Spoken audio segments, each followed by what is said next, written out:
Let's talk about the one risk of going no contact. To start, let's consider two scenarios. Situation 1.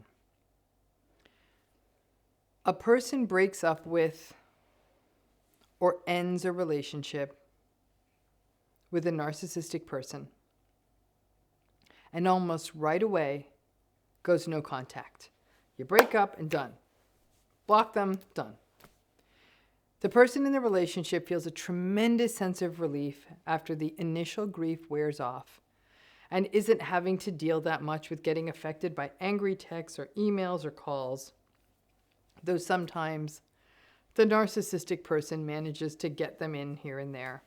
But by and large, no contact works, especially, again, like I said, after that initial month, the initial grief. And the person who went through the breakup just feels the weight of toxicity off of them and feels lighter and better. About 6 months later, the narcissistic person reaches back out and starts a bit of a hoover. And after 6 months of no contact, the person who was in the relationship with the narcissist feels a lot stronger and enjoying their new freedom and their new life and feels like, of course, I can be an adult and communicate with them.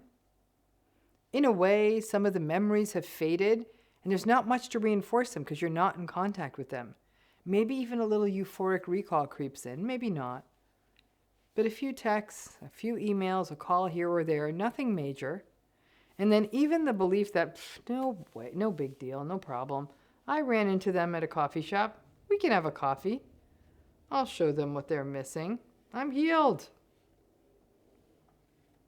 Now let's take situation 2. A person breaks up with or ends a relationship with a narcissistic person and they can't go no contact. Maybe they share kids. Maybe they can't move out right away. Maybe this is a family member and you can't cut out all of your family members right away. Maybe no contact feels too extreme or too ghosty at first. In this period after the breakup, perhaps even for months, the narcissistic person is still texting you, calling, emailing. You still see them. Maybe you have to see them. For example, you have kids together. And it is worse than ever. Maybe it is full-on post-separation abuse. Maybe it is angry texts that come in the middle of the night. Maybe it's mean stuff and passive-aggressive posts on social media, or them posting passive or active-aggressive stuff about you anywhere they can. But only you know it's about you. It all feels awful. You feel just as bad, maybe even worse, than you did while you were in the relationship. But you also think, okay, at least I am out of the relationship, and over time, maybe this will improve. Well, in many, not all, but in many cases over time, some of the post-separation stuff settles down. Maybe the narcissistic person finds a new relationship or something else to keep them busy and out of your hair. Or you are able to just finally construct the stronger boundaries with your family. And while it doesn't feel perfect, it feels better.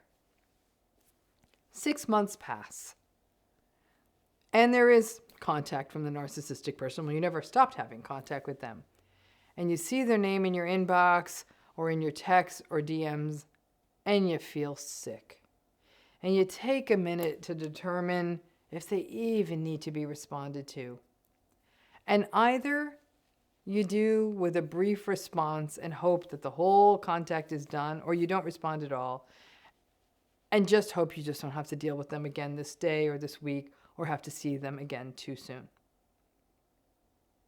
So both of the people in these two situations have different sorts of advantages. Now, no contact can definitely carry some burdens: guilt, grief, shame, that sense that you've ghosted someone, especially if you're the one who did the no contact. Even a sense that you might have abandoned someone, but then pretty quickly, not having to deal with them is really like having a massive stress removed from your life. I imagine that maybe it feels like voluntary retirement. After years of stress and work and waking up with like, oh God, I have to do this today. You wake up and you're like, I just have to chill today. Now, people who can't go no contact sometimes wonder during the time after the breakup if they just made things harder for themselves, that the abuse is worse, that the narcissistic person keeps playing the victim, that other people might have bought it and are now looking at you suspiciously like you're the problem, you're tense, and it feels like it's unrelenting vindictiveness, especially if you are the one who left. However, the person who doesn't go no contact at the beginning may ultimately have a decided advantage. And you may be surprised to hear that, but they do. Because the person who doesn't go no contact from the beginning of the breakup, these are people who are far less likely to romanticize or euphorically recall the narcissistic person. There is so much ickiness that keeps happening after the point of splitting that post-separation phase becomes its own damn relationship phase. There was the confusion and the emotional abuse that happened in the relationship. And then there was a whole new flavor of abuse related to the breakup. And the combination of all of that and the ongoing contact can mean that initially, that yeah, the people who have ongoing contact are at a healing disadvantage. But when ongoing communication continues to happen even 6 months or a year out, there's no sense of, oh, I'm sure I can engage, I got this. There's still this long-term sense of, what the hell do they want now? And how can I make this message and them go away as soon as possible? Folks who are able to or choose to do quick no contact after a breakup are actually sometimes a little more vulnerable to the hoover. Because the door closes quickly on the narcissistic person after the breakup, and there is no more data coming along to remind you what that relationship was really about, in the absence of getting that new data, yes, you do feel stronger as a result of the no contact. But then over time, it's not uncommon to think, well, I got this, or we had some good times, or we can be adults, or maybe, I kind of miss them. It's good to catch up. Maybe we could catch up like we used to. This lack of new data after the breakup is dangerous because it can mean that euphoric recall and softening the edges of the reasons this relationship ended happens. And also, you don't get new information reminding you that this is not good for you, not now, not ever. The people who have that ongoing contact with a narcissistic person for months and months and months and months after the relationship, the illusion is not only broken, it remains broken.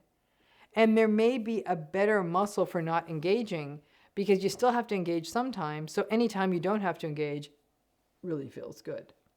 Now, this is not to say that if it works for you, and it unfolds as no contact early in a breakup, that you're doomed. Not at all. It can actually be a real gift. But you have to be aware that early no contact after a narcissistic breakup, that it can set up this vulnerability to sort of forgetting some of the worst parts of it as you heal and aren't having to manage the ongoing stress of the narcissistic relationship and the toxic communication. And not getting the ongoing data of like, yep, this is why we're not in this together anymore. It means things like slowing down and remembering why it ended. It means flipping the pages of your ick list and saying, oh yeah, that's why this did not work out. It's looking at old toxic texts to remind you what this relationship was and talking to friends who remembered what it was too. No contact can actually give us some swagger. I got this. This doesn't bother me anymore. No problem. They can't get to me. I can have a normal thing with them. Or even, I bet they miss me now. They may miss you, but they also probably haven't changed. And to those of you who are slogging through the exhausting post-separation abuse, ongoing toxic contact, is this ever going to end? Make this stop hellscape when you can't go no contact. Remember that these painful reminders and pearls of wisdom and bits of data may feel like they are slowing your healing down now. But I promise you, they are going to make you more Hoover-proof, less euphoric recall-y, and far less likely to deceive yourself in the long run. It may suck to not be able to go no contact early on, but there are some long-term dividends. Thanks again.